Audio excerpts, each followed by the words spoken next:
Welcome to County Board Wrap-Up, where each month we chat about some of the interesting decisions the board made at its monthly meeting.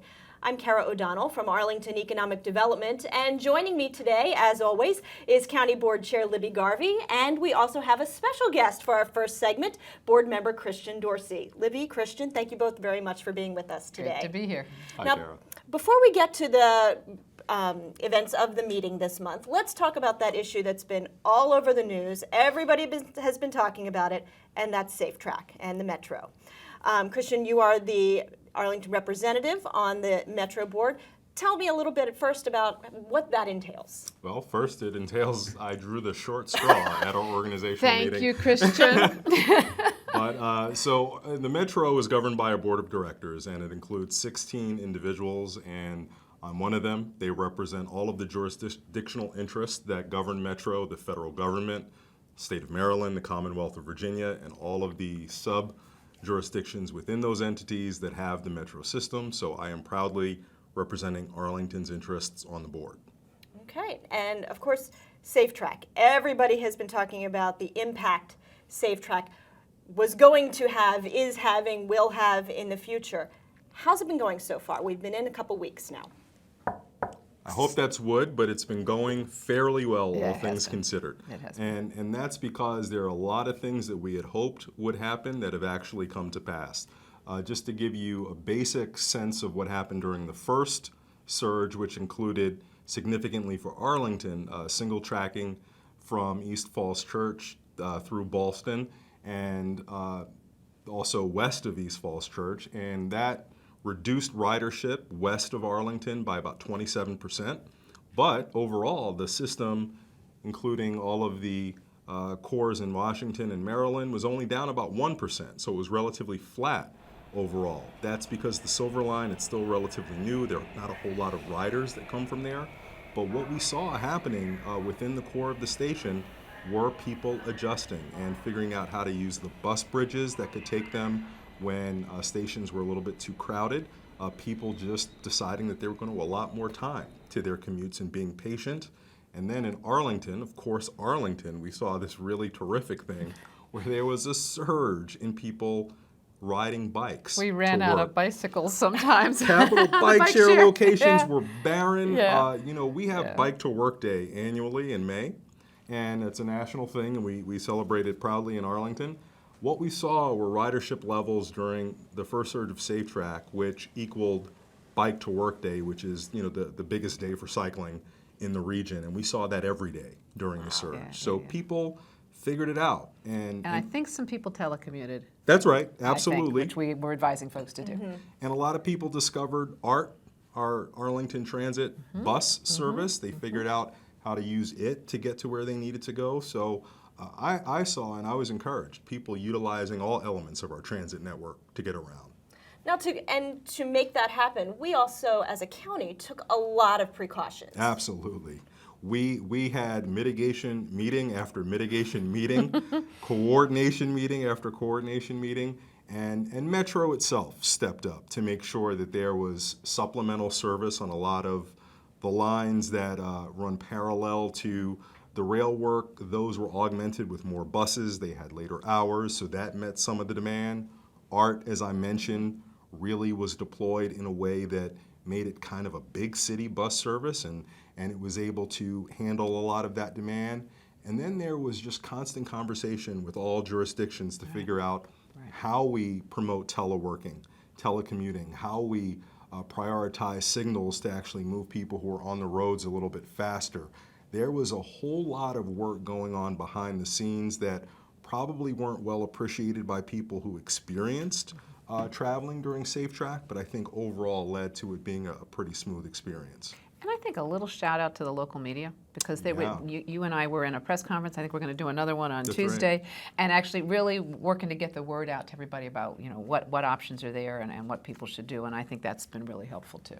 I will say, I'm a Metro commuter personally, and the folks in the station were also very helpful. They had extra personnel. They were really helping to We call tell them people- ambassadors, I think. Tell That's people right. this is what's happening here, this is where your next train's coming, or there's a bus upstairs that can take you to the same location. So overall, things are going relatively smoothly. No, that's right. And I think after that, the ambassadors that Libby was talking about was something that was deployed for SafeTrack, but we're actually going to see that more frequently at Metro overall to help out at heavy tourist stations. There are going to be volunteers who are around who are going to help people get to where they need to go, know which side of the platform to be on, know how to space themselves along platforms so that they can actually get on a train as opposed to having to run and load into the back of a train, which is common.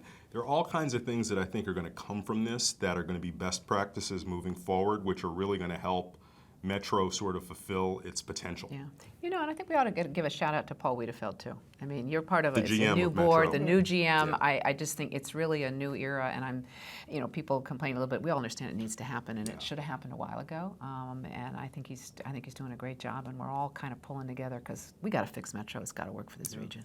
It is. It's critical for this region, Absolutely correct? critical. So while this may be an inconvenience now, in the long run, it's going to be a good thing. Yeah. And Kara, if I can, this was very necessary, and I want to make sure that that point is well understood. Metro, for years, has dealt with some fundamental realities which have prevented maintenance from being implemented in a way that it needed to. When the system first opened 40 years ago, it closed every night at midnight, and on weekends it didn't open until 8 o'clock a.m. Over the years, we have seen a desire to expand service so that it opens earlier on the weekends and it closes as late as 3 a.m. On the weekends. So that's 8 hours fewer per week to do maintenance than when the system started. And then we also have the fundamental reality that unlike most other big city transit systems, ours is simply 2 tracks for each line. One inbound, one outbound. So if you need to do work on one, that means single tracking on the other. And it doesn't give us the ability to do that major maintenance in a way without totally disrupting transit flows. So you take away the reduced hours in a week to do maintenance, the limitations of the 2-track system. Metro got way behind on maintenance and was just doing Band-Aids to keep up. And For those decades. Band-Aids for decades. And those Band-Aids failed. Yeah. And it got to the point where we were not confident that we could say with any degree of surety, as people would get on the system every day, that this is as safe as it needs to be. So this is really about delivering the fundamental safe system state of good repair that people should have when they get on it every day. Yeah. And we're talking through March of next year? Yeah, it's going to be virtually a year. Okay. 10 months scheduled. If there's any silver lining, the first surge. No pun intended. That's right. The first surge, they were able to complete more work than they anticipated, so they were able to do it on time, and we'll see how it goes with subsequent ones. But hopefully that means we'll be able to stick to the overall schedule. Plus, we know what the surges are going to be, and people can plan. Exactly. Because we had that shutdown in March that was like not planned, Yeah. and that was a little dicey. We made it work, but now people can plan, and we know what we're doing a little bit. I think that helps. But I'll tell you, Libby and Kara, even despite all the planning, I mean, you knew it. You're a Metro rider. You knew this was coming. We still heard from a number of people who showed up for that first commute on Monday going, what are you doing? What happened? So, despite everyone's best efforts, there's still always going to be some who don't quite know, who didn't get the message, and that's why those ambassadors and those volunteers are critical. Yeah. Absolutely. Yeah, I know. And so what can the public do then to keep themselves informed? Oh, well, what people should do is to look at the various resources which have been made available to keep people up to date. In Arlington, we have our website, of course, which is a great resource. You can also sign up for Arlington Alerts so that when late breaking things are happening, as are likely to happen over the course of SafeTrack, you can be among the first to know. And then for advanced planning, we have commuterpage.com, which is aggregating all of the transit resources in the area, including Arlington's transit services.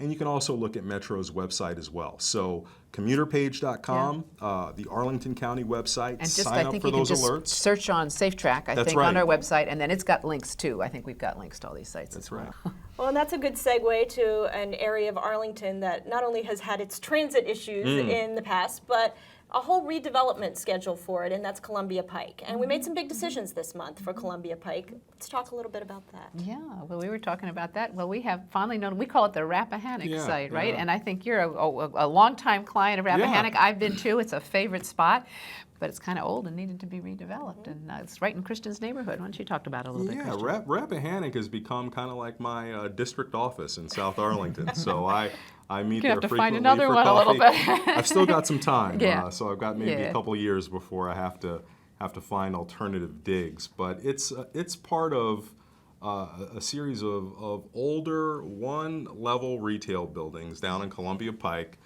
between South Barton Street and South Wayne Street. And that site, which includes about 7 parcels, I think 5 existing buildings, are going to be redeveloped into a 100 apartment unit building with some ground floor retail that interestingly is going to preserve the facade of the existing retail buildings.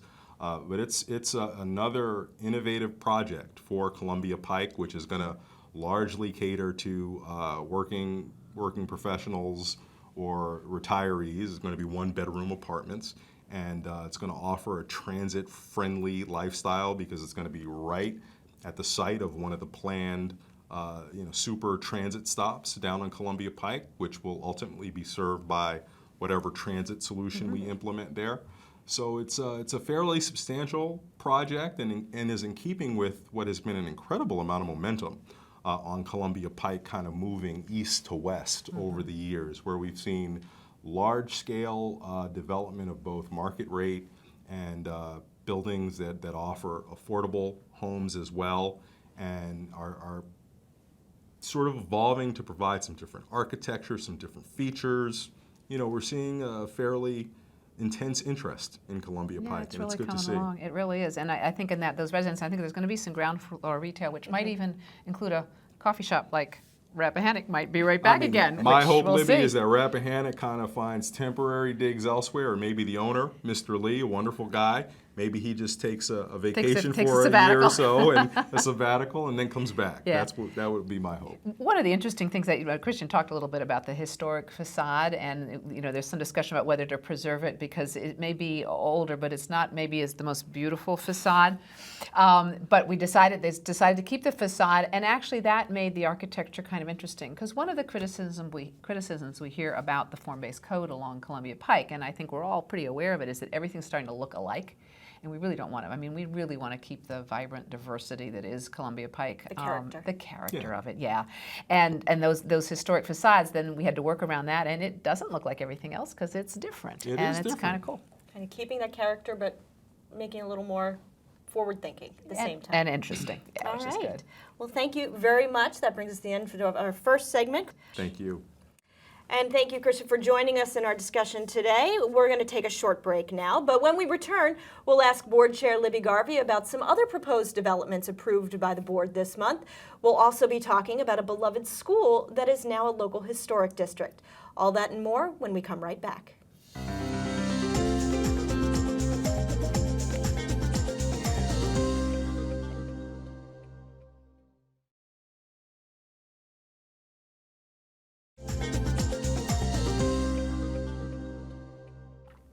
We're back with County Board Wrap-Up, the monthly in-depth look at actions the County Board took at their most recent meeting. We're here as usual with our Board Chair, Libby Garvey, and in this segment we're going to talk a little bit about some redevelopment plans, specifically along our Roslyn-Ballston corridor. Yeah. In Ballston, with the site that's commonly known as the Mazda site. The Mazda site, yeah. We always have these addresses, but we always end up calling it by how everybody knows it. And that's how The everybody Mazda knows site. it. Yeah. So we made some big decisions there this month. We Let's did, talk and that about one's been coming, and it is a large site. It just covers a huge square block, and this was a really, it was a difficult one, in part because there was so much going up, and right across from the site are 7 townhomes, and they're right where the whole project was going to have the garage doors for the grocery store, because it includes a grocery store besides residences, right there across from their homes. And they were understandably upset about that, not wanting to have a grocery store garage doors with huge, big semis, and they go beep, beep, beep, beep, beep. And just to backtrack a little bit, it's a 14-story building that's going to be mixed use, residential, and retail on the bottom. Retail on the bottom, and it was also designed so that up away from the townhouses, it's quite high, and then it sort of tapers down to the neighborhood, which is what, of course, we always try to do to make sort of a buffer. So there was a lot to work out with that intersection, and it really is a lot of what we do now in Arlington as we're redeveloping, is the intersection between private homes and comfortable neighborhoods where people want to live, and then suddenly much more commercial, much more dense development. And I think in the end this worked out, but really because everybody worked really hard. The citizens and folks in the neighborhoods there worked incredibly hard. Particularly, I'll give a shout out to Terry Seri. He was amazing with all the time and the effort and the thought he put into it. B.F. Saul, particularly, the developer, and really willing to work and try to make it work, and our staff and the board.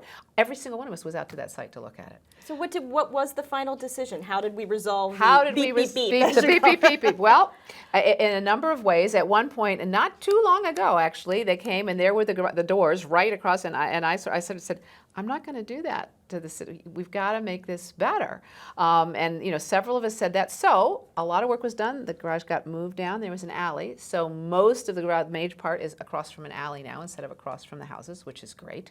The developer agreed to put a buffer. So we took away some parking spaces on the street, and they're going to plant trees. That'll be a bit of a buffer.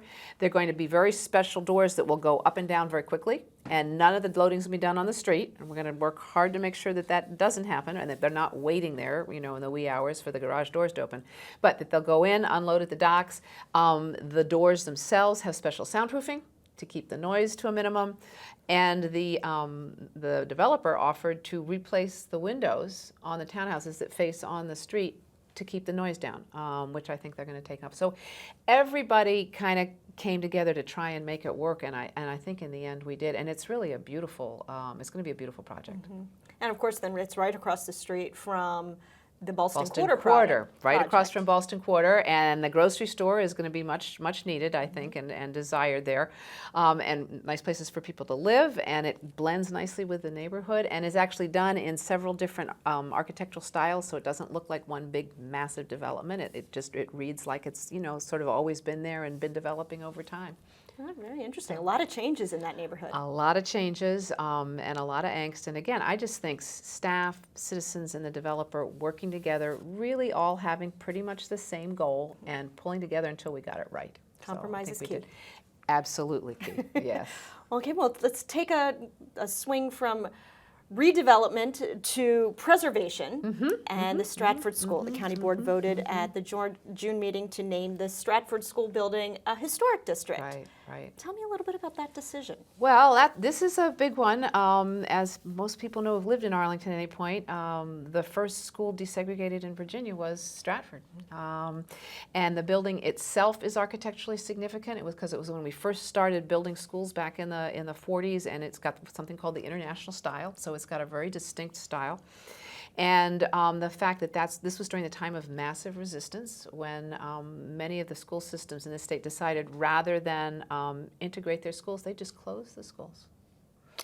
And in Arlington, we decided we were going to desegregate. And obviously, it's not, you have to keep it all in perspective. 4 black students coming into the school.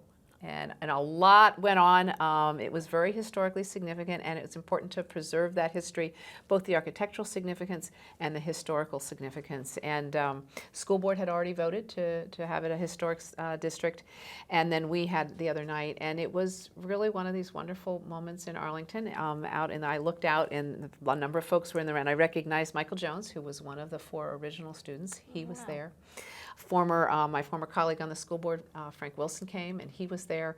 We had one of our former principals. I mean, a number of people from the community were there to watch, and it was like history being alive, and it was really good. One of our speakers, in fact, said that we need to just talked eloquently about how important it is to preserve our history, and finding sometimes that young people don't know about it. So part of the goal is to both, this has to be a living school. I mean, it's going to have to work. We're going to enlarge it because we need to be building schools, but to keep the history alive. And in fact, I think if it's done well, it will do more to promote an understanding of the history and a realization of how important that was in the times. It's a really good thing. We've got videos that people watch sometimes, and I find myself even, and I lived through this era, and of course, what it must be like for young people who weren't even alive at the time to think, oh my heavens, you know, there was a time where we couldn't go to school together. You couldn't drink out of the same water fountains. I mean, it was just amazing. It wasn't long ago. We've come a long way. Still have a ways to go, but we've come a long way, and it's good to have this designation to help remind us, so as we move forward, we understand where we've been, because that's an important thing.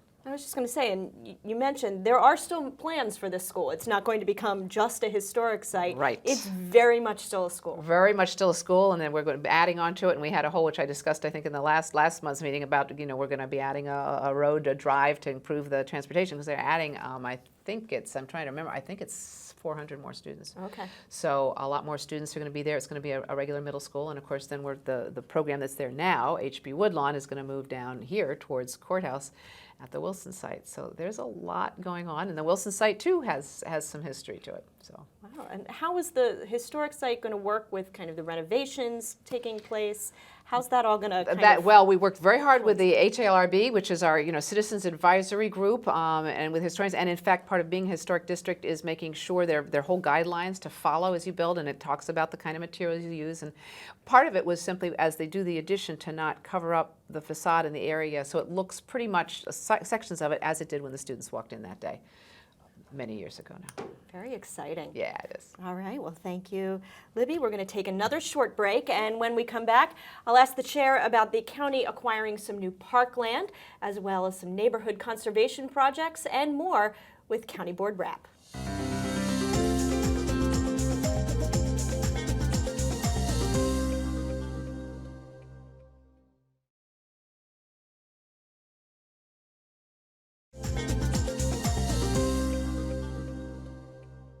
We're back with County Board Wrap-Up, our monthly look at the actions the board took during its regular monthly meeting. And we are talking parks now. All right. As we get into this, tell me a little bit about how important parkland is to Arlingtonians. Oh my, parkland is really important to Arlingtonians. We have been doing a survey, and we're always having people come to us and talk about the need for more parks. We did just win an award, though. We're like number 4 in the country for urban parks, which is pretty cool. But I think people who live in Arlington, they like nature. They understand the value of trees. In fact, they come and talk to us about the value of trees. We even make it, monetize it, if you will, which is important to do, because that's how you can kind of justify it at times. But it's very important. We've done surveys showing how important it is. And when you say parks, it's always good to remember, people say parks, and some people say parks and they're thinking swings and playgrounds and baseball, and some people are thinking trees and birds and deer. And they're two very different kinds of parks. So we, passive and active, and you need to have some of both for people. But as we get increasingly urban, and we are in some areas very urban, people as a species, we need to have some contact with nature, with trees and birds and grass. So we're working hard to make sure pretty much wherever you are in Arlington, you just have a quarter-mile walk to get to a park of some sort. And we're working hard to keep that up. We got gifts, and I think we'll talk about a little bit today, or a purchase we made, and I think and actually a gift from a company. Well, then let's get right to it. Yeah. We did acquire some new parkland We did. with this month's meeting. Tell me a little bit about Well, and this happens. We've got a park. You look at the park, Benjamin Banneker Park, and it's a nice sort of square, except there are these little rectangles dipping into it, and those are homes. And we've let the owners of those homes know and did it some time ago, when they're ready to sell, we would be interested in purchasing, because it fits right within the boundaries of the park. So they did say finally they were willing to sell. We agreed on a price and bought it, and we're going to be deconstructing the house and basically returning it to parkland. If we didn't do that, it would likely be bought by a developer and a very large house go up, and nothing may be wrong with that, but it just fits so well to keep the park, in a nice shape. Symmetrical. So, symmetrical, and it's part of our plan. I mean, there's planning to it that we do. And then there was HIT contracting, and this was along when 66 was built. The construction, they had these certain tiny parcels which I think for years they were hoping they might put houses on, and they weren't big enough to do that. And finally just decided to give it to the county as a gift, and it's right off of our bike trail, and we'll make very good use of it. And I'm sure the neighborhood will not complain about getting more parkland, No, because we they all will want that. not. We love our parks here in Yeah, Arlington. we do. So transitioning a little bit, but talking wildlife, 4 Mile Run, and we're really taking a really interesting restoration project on here. Yes, and that's been going on. It's a huge project, and way back in the 70s, you know, that it used to be a major floodplain. 4 Mile Run used to flood. Agnes, it was amazing. So they finally realized that if they were going to, you know, people were going to be able to live there, we had to do something about the flooding. So Army Corps of Engineers came in and back in the 70s did their thing, and while it stopped the flooding, it wasn't very pretty, and it wasn't very good for nature or wildlife, and it doesn't make for a very good amenity for people living here. So many years have gone by, and now there's an understanding that just because you're controlling floods, it doesn't have to look like a cement project culvert. It actually can be a natural space. So we're returning it gradually to much more natural space, and so we'll still control the floods, but it'll be a lot better for the ducks and birds and turtles and things living there, and the people that like to go along. There's a bike trail right along there. My husband and I used to ride along that all the time. And there's some great blue herons, and there's some wildlife there now, but it's going to be much, much improved, and I think it'll really be a wonderful asset, but it's going to take time. It's going to take years. What to is do. the time frame that we're talking about? Actually, years. And exactly how many, it kind of depends on how things work, because we're slowly, gradually working our way from Mount Vernon Avenue back towards Shirlington. And not only you have to, reconstruct it and get it right, and then it takes a while for plants to grow and things to come back. So it's we're probably looking at decades by the time the whole thing is done. But we'll start to see progress soon. Wonderful. And then finally, we have a new member of the Neighborhood Conservation Program. We do. And this area, Long Branch, I think it is, and right down, right by 4 Mile Run, actually. And it's an area, 75% of the residents there are renters. And that is a real challenge for a neighborhood conservation project, because it requires the community to come together and make requests and work together. And it was very hard. The gentleman who came to talk to us about it, I mean, very impressive about what they did, and said, after a year, 40% of the people have changed. So it's very hard to kind of get traction, but they did it. And came together over, just basics like lighting and parks and some things that they can fix. And it's going to improve that area and actually work on building community, even though it's a transient community, really building a community. It was very impressive to see what they'd done. It's very unusual for a community that's that transient it to really is, be able to come together like that. And in fact, board members said, "How did you do it?" They said, and actually, how did he put? I think he said, "We just got in people's faces and were obnoxious," something like that. I mean, he was very frank. He said, "We just talked to people whether they wanted us to or not, knocked on a lot of doors." They also worked, a number of these are large multifamily dwellings, so they would go to the management office and work with the people that work there too. But really persistence and a lot of person-to-person contact, so it's great. So some very exciting things ahead for them then Yes. as they continue to work together. Right, and this is a whole area, this is actually the area when we first came to Arlington back in 1976, this is where we lived. Wonderful. Right, yeah, right there, right along the 4 Mile Run, and it's really interesting watching it change and seeing it kind of really come back to life. It's going to be wonderful. Bring you full circle. Yeah. All right. Well, with that, thank you very much. This brings us to the end of another edition of County Board Wrap-Up.